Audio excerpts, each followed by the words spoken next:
Malcolm Parmenter, welcome. Thank you. According to your latest annual report, Healius is currently undergoing a complete overhaul of the medical centres model. What does this mean? We've worked on the working environment within our practices. We've introduced appointments to well over half of them now, with it rolling out to all of our practices. We're improving our technology in terms of the services we provide, and the services we provide in our centres as well, including nursing services that we provide. The other things we've been doing are around the financial interactions we have with doctors. We used to have a 5-year fixed term agreement with quite rigid terms to that. Now it's flexible. We still offer some upfront payments if that's what a doctor wants, but also the same flexible agreement that people can come and go with the view that we want doctors to be working with us who want to work here, who want to be part of this team, who want to be part of an exciting future.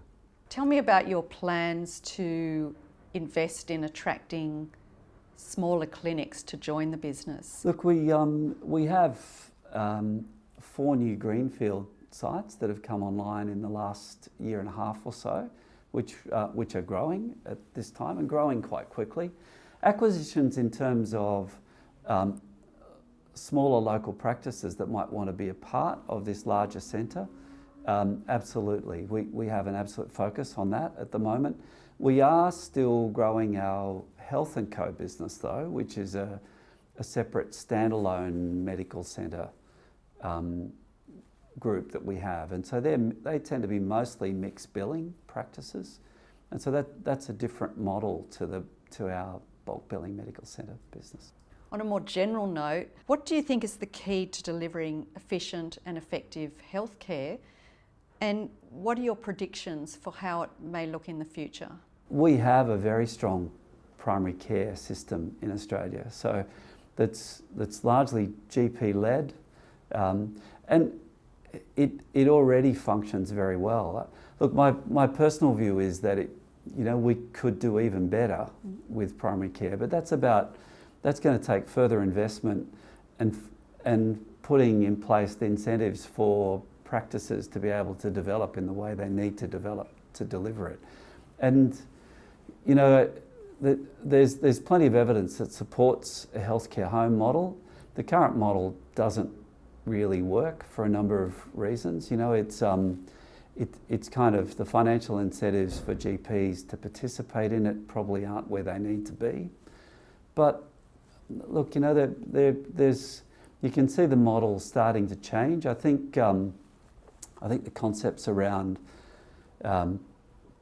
potential voluntary enrolment and driving continuity of care, team-based approaches, GP-led, all those kinds of models, I think there's a lot of evidence to support it. And I think we as a company would very much support that and are looking to support that in terms of the models that we offer. It comes down to the funding of it, and I think there's a growing willingness to look at funding, but we haven't seen anything just yet that would drive that. What about the impending shift from hospital to home or community care? I actually think that over the next 5 or 10 years, we'll see care move very much into the home, into the community, into the virtual space. And so, I see a day in the not too distant future where the GP's day is made up of a mix of face-to-face, virtual consultations, telephone, email, a whole lot of stuff that we're strongly incentivised not to do at the moment because of the way the funding model works. Talking of funding models, the MBS review is underway at the moment. What's your take on the current MBS review and the findings that are coming out of it? So look, the MBS review at the moment has sort of made some recommendations around what it considers quality initiatives in primary care, and so the limit on consultation level Bs to a minimum of 6 minutes, potential patient registration, changes to care planning item numbers. Look, to be honest, I think I think they're positive initiatives, really. To be honest, it really comes down to what's the funding that sits behind that and how does that work. There's a whole lot of gaps that we don't know about it at this point in time, and so, you know, I think they're trying to engage in a conversation with the profession, and I think it's important that we do engage. And I see, I think that's probably happening at some level. You know, I think the RACGP is making noises about engaging on that sort of front. I think the AMA is as well. So that's a positive thing. I think if you're going to get consensus, you need to get there. But it does need funding to support that. To expect that you would do all of that in the same funding envelope, I think, if that's the idea behind it, I think it will struggle, because I think that's what happened to healthcare homes. It was largely constrained by effectively the same funding envelope, and it's very difficult to drive change within that scenario.